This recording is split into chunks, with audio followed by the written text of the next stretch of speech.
Israel targets Iran nuclear site and military commander in major attack. Kindly follow us on Casa TV for more news updates and endeavor to share this video. Israeli Air Force says dozens of Iran's air defense systems destroyed. The Israeli Air Force says it has destroyed dozens of radars and surface-to-air missile launchers as part of the attack on Iran's air defense system in the west of the country. Calling it a large-scale strike, the Israeli Air Force says this formed part of ongoing operation to damage Iran's air defense system and those of its proxies. As a reminder, Israel said the focus of the overnight operation had been military and nuclear targets. Iran's Supreme Leader Ayatollah Ali Khamenei says Israel should anticipate a severe punishment in response. Israel has taken a huge gamble with what it is calling Operation Rising Lion. Its argument runs that it had no choice, that Iran was already accelerating its work towards building a nuclear bomb, and that this is its best and possible last chance to prevent that from happening. But the counter-argument is more pertinent today than ever before, and that is that when the dust settles from the latest Iran-Israel exchange of fire, enough of Iran's leadership will survive to now race for the bomb. Hawks in Iran's security establishment have long argued that not only is it Iran's national right to have this weapon, but that this would be the best deterrent against future attack. They will have taken careful note of the different paths taken by Libya and North Korea. Libya's Colonel Gaddafi gave up his weapon of mass destruction program in 2003, and 8 years later he was dead in the ditch, overthrown by Arab Spring protests backed by Western air power. By contrast, Kim Jong-un regime in North Korea has defied Western sanctions and managed to build up a formidable arsenal of nuclear-tipped ballistic missiles. Nobody is in a hurry to attack North Korea. Thank you for watching. Endeavor to follow us on Casa TV on YouTube and Facebook for more updates, and help share this video. Thank you. Moments ago, Israel launched Operation Rising Lion, a targeted military operation to roll back the Iranian threat to Israel's very survival. This operation will continue for as many days as it takes to remove this threat. For decades, the tyrants of Tehran have brazenly, openly called for Israel's destruction. They've backed up their genocidal rhetoric with a program to develop nuclear weapons. In recent years, Iran has produced enough highly enriched uranium for 9 atom bombs. 9. In recent months, Iran has taken steps that it has never taken before, steps to weaponize this enriched uranium. And if not stopped, Iran could produce a nuclear weapon in a very short time. It could be a year, it could be within a few months, less than a year. This is a clear and present danger to Israel's very survival. 80 years ago, the Jewish people were the victims of a Holocaust perpetrated by the Nazi regime. Today, the Jewish state refuses to be a victim of a nuclear Holocaust perpetrated by the Iranian regime. Now, as Prime Minister, I've made it clear time and again, Israel will never allow those who call for our annihilation to develop the means to achieve that goal. Tonight, Israel backs those words with action. We struck at the heart of Iran's nuclear enrichment program. We struck at the heart of Iran's nuclear weaponization program. We targeted Iran's main enrichment facility in Natanz.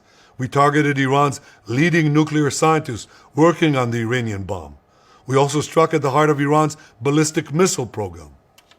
Last year, Iran fired 300 ballistic missiles at Israel. Each of these missiles carries a ton of explosives and threatens the lives of hundreds of people. Soon, those missiles could carry a nuclear payload, threatening the lives not of hundreds, but of millions. Iran is gearing up to produce 10,000 of those ballistic missiles within 3 years. Now just imagine 10,000 tons of TNT landing on a country the size of New Jersey. This is an intolerable threat. It too must be stopped. Iran is now working on what it calls the new plan to destroy Israel. You see, the old plan failed. Iran and its proxies tried to encircle Israel with a ring of fire and to attack us with the horrible attack of October 7th. But the people of Israel, the soldiers of Israel, rose like lions to defend our country. We crushed Hamas, we devastated Hezbollah, we hit Iranian proxies in Syria and Yemen. And when Iran directly attacked us twice last year, we struck back inside Iran itself. Yet in defending ourselves, we also defend others. We defend our Arab neighbors. They too have suffered from Iran's campaign of chaos and carnage. Our actions against Iran's proxy Hezbollah led to the establishment of a new government in Lebanon and the collapse of Assad's murderous regime in Syria. The peoples of those two countries now have a chance for a different future, a better future. So too do the brave people of Iran, and I have a message for them. Our fight is not with you. Our fight is with the brutal dictatorship that has oppressed you for 46 years. I believe that the day of your liberation is near. And when that happens, the great friendship between our two ancient peoples will flourish once again.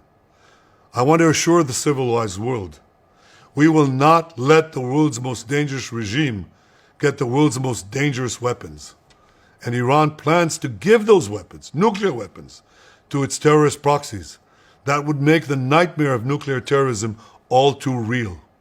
The increasing range of Iran's ballistic missiles would bring that nuclear nightmare to the cities of Europe and eventually to America. Remember, Iran calls Israel the small Satan. It calls America the great Satan. And this is why for decades it's led millions in the chants of death to Israel and death to America. Today, Israel is responding to those genocidal calls with action and with a call of our own. Long live Israel and long live America. Our action will help make the world a much safer place. I want to thank President Trump for his leadership in confronting Iran's nuclear weapons program. He has made clear time and again that Iran cannot have a nuclear enrichment program. Today, it is clear that Iran is just buying for time. It refuses to agree to this basic requirement of peaceful nations. That is why we have no choice but to act, and act now. The hardest decision any leader has to make is to thwart a danger before it is fully materialized. Nearly a century ago, facing the Nazis, a generation of leaders failed to act in time. They were paralyzed by the horrors of World War I. They were determined to avoid war at all costs, and they got the worst war ever. They adopted a policy of appeasement. They closed their eyes and ears to all the warning signs.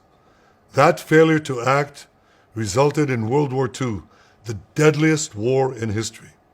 It claimed the lives of 60 million, including 6 million Jews, a third of my people. After that war, the Jewish people and the Jewish state vowed, never again. Well, never again is now. Today, Israel has shown that we have learned the lessons of history. When enemies vow to destroy you, believe them. When enemies build weapons of mass death, stop them. As the Bible teaches us, when someone comes to kill you, rise and act first. This is exactly what Israel has done today. We have risen like lions to defend ourselves. Over 3,000 years ago, Moses gave the people of Israel a message that has steeled their resolve ever since. Be strong and courageous, he said. Today, our strong and courageous soldiers and people stand together to defend ourselves against those who seek our destruction. And by defending ourselves, we defend many others and we roll back a murderous tyranny. Generations from now, history will record that our generation stood its ground, acted in time, and secured our common future. May God bless Israel. May God bless the forces of civilization everywhere. Thank you.